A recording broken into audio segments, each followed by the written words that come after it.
क्या कहते हैं, विश्व युद्ध की समाप्ति के बाद ही तत्काल दुनिया दो गुटों में विभाजित हो गई, जबकि दोनों गुटों ने मिलकर के एक साथ द्वितीय विश्व युद्ध में प्रतिद्वंदी का अपने सामना किया था। लेकिन यह कैसी क्या स्थिति आ गई, कैसे राजनीतिक घटनाक्रम कैसे परिवर्तित हो गए कि दो गुट निर्मित हो गए और दोनों गुट एक दूसरे के खून के प्यासे हो गए। तो इसमें सबसे पहला कारण था, ब्लैक बोर्ड पर लिखा हुआ है, पहली हेडिंग डाल लीजिए आप लोग, परस्पर संदेह एवं भय। हेडिंग डालिए, परस्पर संदेह एवं भय। जैसा कि हमने पहले स्पष्ट कर दिया है इसके पूर्व, और आप समझ भी गए होंगे कि द्वितीय विश्व युद्ध के बाद 1945 में जब दूसरा विश्व युद्ध समाप्त हुआ, उस समय विश्व में केवल दो महाशक्ति रह गई थी, एक संयुक्त राज्य अमेरिका और एक सोवियत संघ। विश्व के जितने भी देश थे, इन्हीं दोनों महाशक्तियों का, जिनकी उनकी इच्छा थी, अनुगमन करने लगे। और ये दोनों महाशक्तियां स्वयं भी हर प्रकार से साम दाम दंड भय, किसी भी प्रकार से विभिन्न देशों को अपने साथ जोड़ने की कोशिश करती थी। जबरदस्ती, प्रेम से बहला करके, आर्थिक सहायता दे करके, सैनिक सुरक्षा का आश्वासन दे करके भिन्न भिन्न प्रकार से अपने गुट में लाने का प्रयत्न करती थी। इन दोनों गुटों में परस्पर संदेह और अविश्वास, डर भी व्याप्त था। यानी एक गुट दूसरे गुट को संदेह के दृष्टि से देखता था, अविश्वास के दृष्टि से देखता था। उन्हें परस्पर एक दूसरे से डर लगा रहता था कि कहीं हमारे विरुद्ध कोई ऐसा काम न कर दे, या हमारे विरुद्ध आक्रमण न कर दे, या हमारे गुट के किसी देश पर अपना कब्जा न कर ले। क्योंकि आज की दुनिया जो आप इस समय आप देख रहे हैं, वह ऐसी नहीं थी, काफ़ी भिन्न समय था वह, और उस भिन्न समय की आप कल्पना नहीं कर पाएंगे अभी। बहरहाल हम अपने विषय पर ही केंद्रित रहें, नहीं तो व्याख्यान भटक जाएगा, दूसरी तरफ चला जाएगा। तो परस्पर अविश्वास और भय का वातावरण व्याप्त था। इस भय से, इस अविश्वास से, इस डर से कोई भी देश स्वयं को निकाल नहीं पा रहा था। इससे स्वयं को कोई देश परे नहीं कर पा रहा था, अलग नहीं कर पा रहा था। और यही शीत युद्ध का कारण बना, जो परस्पर जो यह विश्वास था, भय था, डर था, यह शीत युद्ध का कारण बना। इसके अतिरिक्त जो पश्चिमी देश थे, पश्चिमी देश रूस की साम्यवादी क्रांति से काफ़ी भयभीत थे। रूस में एक अलग क्रांति हुई थी, एक अलग शासन व्यवस्था की स्थापना हुई थी। रूस ने एक दुनिया अलग दर्शन दिया था, मार्क्स के आधार पर वहाँ साम्यवादी शासन की स्थापना हुई थी। तो जो पश्चिमी देश थे, रूस के इस साम्यवादी शासन से, रूस के साम्यवादी दर्शन से काफ़ी भयभीत थे, और उन्हें यह महसूस हो रहा था कि उस क्रांति का प्रभाव, यानी रूस में जो साम्यवादी क्रांति हुई थी, रूस के गुट के देशों में जो साम्यवादी क्रांति हुई थी, वह क्रांति धीरे धीरे फैल करके, विस्तृत हो करके उनके अपने देश में भी न आ जाए। तो बोल्शेविक क्रांति भी उसको कहते हैं। रूस की साम्यवादी क्रांति से भयभीत होने का जो उनके अंदर स्वभाव बन गया था पश्चिमी देशों के अंदर, तो यह वातावरण भी परस्पर अविश्वास का कारण बना, और उनके मध्य की जो खाई थी, जो दूरी थी, उस दूरी को बढ़ाता चला गया। अब शीत युद्ध का जो अगला कारण था, जिस कारण से शीत युद्ध का वातावरण निर्मित हुआ, वह था परस्पर विरोधी विचारधारा। ब्लैक बोर्ड पर है, आप नोट कर लीजिए, परस्पर विरोधी विचारधारा।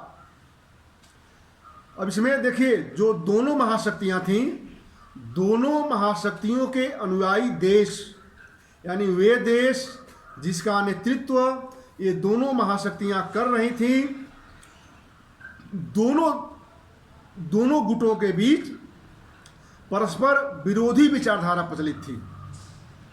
दोनों गुटों में जो राजनीतिक दर्शन था, सामाजिक दर्शन था, उसमें अलग अलग था।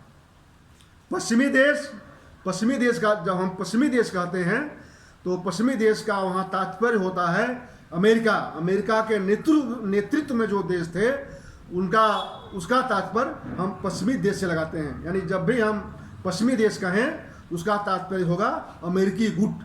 तो पश्चिमी देश यानी अमेरिका के नेतृत्व में जो देश थे, वहाँ पूंजीवादी लोकतांत्रिक शासन पद्धति प्रचलित थी। पश्चिमी देशों में पूंजीवादी लोकतांत्रिक शासन पद्धति प्रचलित थी। वे कहते थे कि मेरा समाज, मेरी शासन व्यवस्था उदार है, मेरे शासन व्यवस्था में सबको समान अधिकार प्राप्त है। लेकिन वहीं सोवियत रूस के अनुयायी, जो ऐसे देश जो सोवियत संघ के साथ थे, सोवियत संघ के अधीन थे, इन देशों में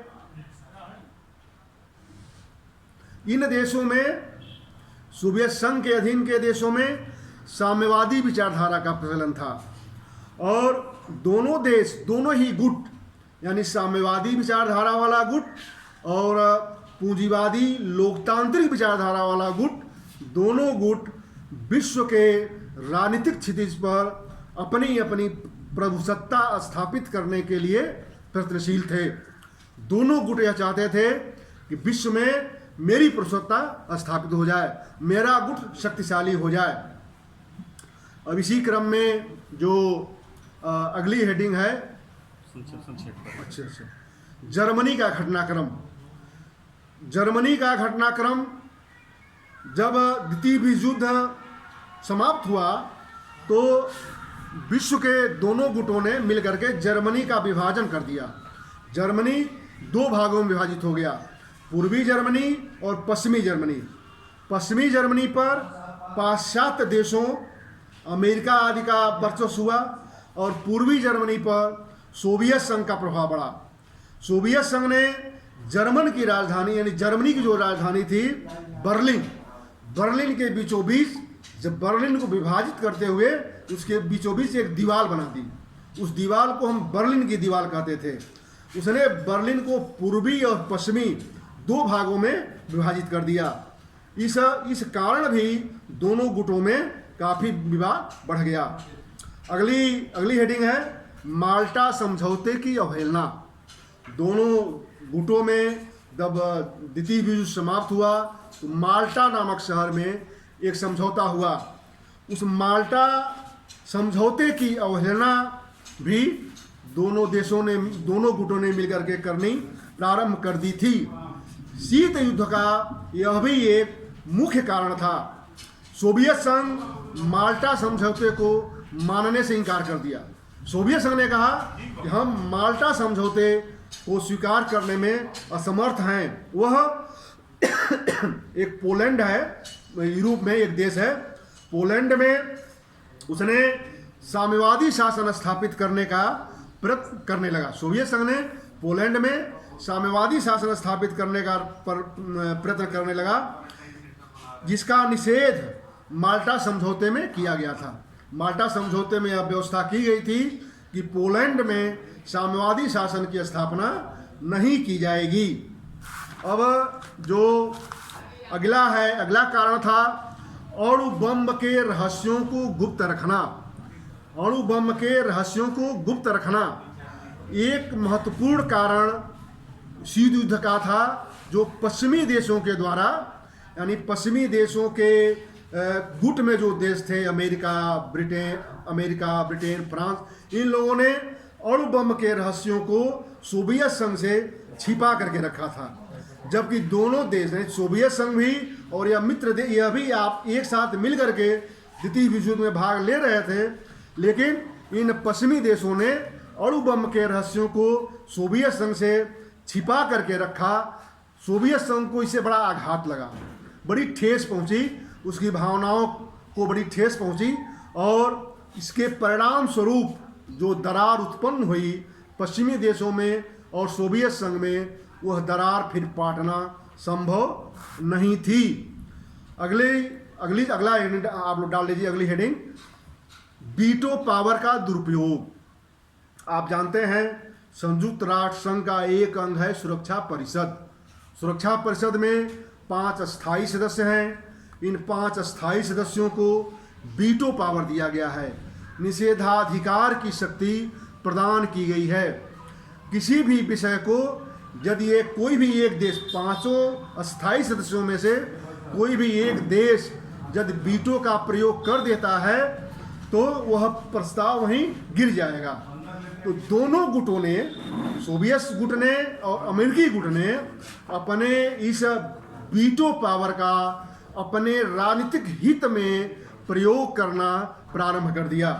तो वीटो पावर के इस दुरुपयोग ने भी शीत युद्ध को बढ़ावा दिया।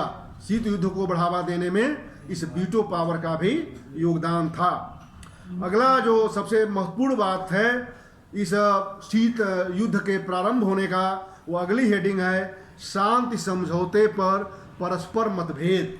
लिखा हुआ है, ब्लैक बोर्ड पर लिखा हुआ है, जो द्वितीय विश्व युद्ध के समाप्त के बाद, यानी जब द्वितीय विश्व युद्ध समाप्त हुआ उसके बाद सोवियत संघ और पश्चिमी देशों के मध्य अनेक ऐसी बातें हुई, दोनों गुटों के मध्य अनेक ऐसी घटनाएं घटी जिसने इस तनाव को बढ़ाने में मदद किया।